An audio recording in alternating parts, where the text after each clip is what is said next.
राधे राधे, जय श्री कृष्णा। ओम नमः शिवाय। सावन का महीना चल रहा है, बहुत ही अच्छा और शुभ मंथ है। इस मंथ में जितना ही दान पुण्य किया जाए या शंकर भगवान के नामों का जाप किया जाए, उससे बहुत अच्छे परिणाम मिलते हैं। तो चलिए अब हम बात करते हैं कि जय और विजय 7वें द्वार पर खड़े थे और सनत कुमार वहां पहुंचे और अंदर ना जाने की वजह से उन्होंने जय और विजय को श्राप दे दिया। उन्हें कहा कि तुम्हें राक्षस कुल में जन्म लेना पड़ेगा और तुम्हें धरती पर जाना पड़ेगा। प्रभु ने लक्ष्मी माता से कहा कि क्योंकि उन्होंने गुस्सा किया है तो वो द्वार के अंदर वैकुंठ में तो आ नहीं सकते, मुझे ही द्वार पर जाना पड़ेगा, क्योंकि द्वारपालों को उन्होंने श्राप दे दिया। भगवान वाणी चतुर थे, वो लक्ष्मी माता को लेकर आते हैं साथ और कहते हैं कि माँ लक्ष्मी वहाँ नहीं जाती या उनके घर स्थिर नहीं रहती, जो बहुत गुस्सा करती। दोस्तों, गुस्से में हम हमेशा अपना काम खराब करते हैं। कभी भी आप देख लीजिए, जब भी हम कोई निर्णय जो है गुस्से से करते हैं तो वो अच्छा नहीं है। हमेशा कोई भी काम धैर्य से, शांत स्वभाव से करना चाहिए, उससे हमारे रिजल्ट बहुत अच्छे आते हैं। अब जब भगवान बाहर आए तो उनकी दोनों की जो सनत कुमार थे उनकी आंखें नीचे हो गई और वो भगवान के दर्शन न कर पाए। उन्हें अपनी गलती का एहसास हो गया। तो प्रभु ने कहा कि तुमने अभी कुछ और तप करने की ज़रूरत है, क्योंकि तुमने क्रोध किया है, इसका मतलब तुम अभी वैकुंठ में प्रवेश नहीं कर सकते। और उन्हें वापस लौटना पड़ा और जय विजय को जो है श्राप मिल गया। उन्हें आना पड़ेगा अब धरती पर। इधर यहाँ पर आपको बताया मैंने, दिति और कश्यप ऋषि के बीच में जो हुआ, उसके बाद दीदी गर्भवती हो गई और उन्हें पता चल गया कि मेरे गर्भ में 2 राक्षसों का जन्म होगा। तो इस तरह से वो बहुत परेशान हुई, क्योंकि वो कहती थी, उन्हें पश्चाताप हुआ कि मैंने अपने पति की बात मान लेनी चाहिए थी और संध्या के टाइम पर ये नहीं करना था। इसीलिए कहते हैं कि कलयुग में देखो, आप किसी टाइम का कोई विचार ही नहीं है। जब सुबह के टाइम उठना चाहिए, ब्रह्म टाइम होता है, उस टाइम पे हमें भगवान की आराधना करनी चाहिए या जल्दी उठकर सूर्य नारायण के दर्शन करने चाहिए, जो हमारी हिंदी संस्कृति कहती है। लेकिन कलयुग में इस तरह का कुछ है ही नहीं।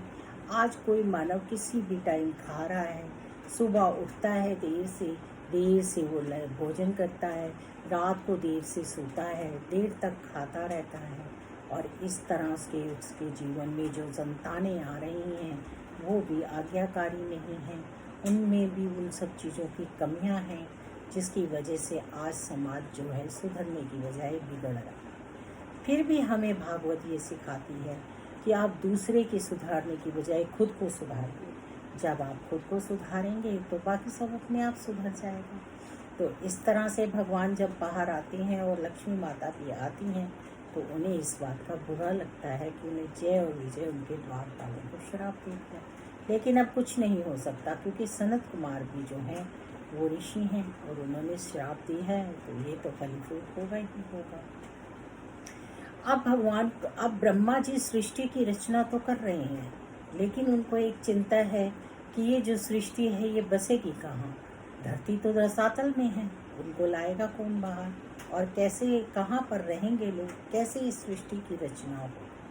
अब इस बात की चर्चा चल रही है और उधर सनत कुमारों को श्राप मिल गया है और इधर कश्यप और दिति के गर्भ में 2 राक्षसों का जन्म होना है, जिसे बहुत टाइम तक दिति जन्म ही नहीं देना चाहती हैं, जबकि कश्यप ऋषि ने उन्हें कहा था कि आपके कुल में एक ऐसा दीपक भी होगा जो आपका नाम रोशन करेगा। अब इन सारी चीज़ों के बीच में ये कहानी, ये भागवत चल रही है और शुकदेव जी परीक्षित जी को ये सुना रहे हैं कि नारायण किस तरह से, कैसे भगवान कृष्ण जो हैं वो धरती को बचाते हैं और नारायण ने किस किस तरह से कितने अवतार लिए हैं। भगवान के 24 अवतार हैं, उनके बारे में हम जानेंगे धीरे धीरे। तो अब कौन सा अवतार आएगा आप समझ ही गए होंगे। धरती को, जब पृथ्वी को भगवान लाएंगे रसातल से, तो कौन सा अवतार लेंगे उसकी हम चर्चा करेंगे और फिर हम बताएंगे कि कैसे अदिति के गर्भ से 2 राक्षसों का जन्म हुआ और वो कौन थे और उनका जन्म क्यों हुआ। क्योंकि उनको जय और विजय को 3 जन्म लेने पड़ेंगे, वो 3 बार धरती पर अवतरित होंगे, तब उनका जो श्राप है वो खत्म होगा। तो इस तरह से हमें बहुत सोच समझकर सारे काम करने चाहिए, धैर्य बनाना चाहिए।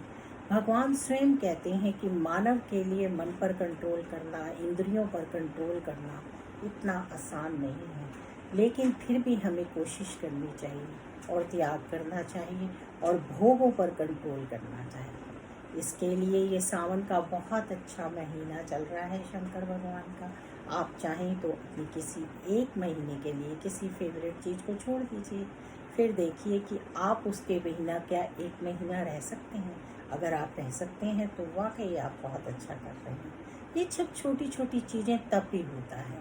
चतुर्मास का मतलब ये होता है कि ये 4 महीने जो होते हैं, इसमें हमें चतुर्मास में छोटी छोटी ऐसी भक्ति, उपासना सब कुछ करना चाहिए जिससे हमारे जीवन में शुद्धियाँ आएँ और हमारे शरीर का आत्मबल बढ़े और हम रोगों से दूर रहें। तो चलिए, ऐसे हमारी चर्चा आगे बढ़ती रहेगी और हम छोटी छोटी वीडियो क्लिप्स के अंदर छोटी छोटी चर्चा करके आपके साथ जुड़ते रहेंगे। राधे राधे, जय श्री कृष्ण।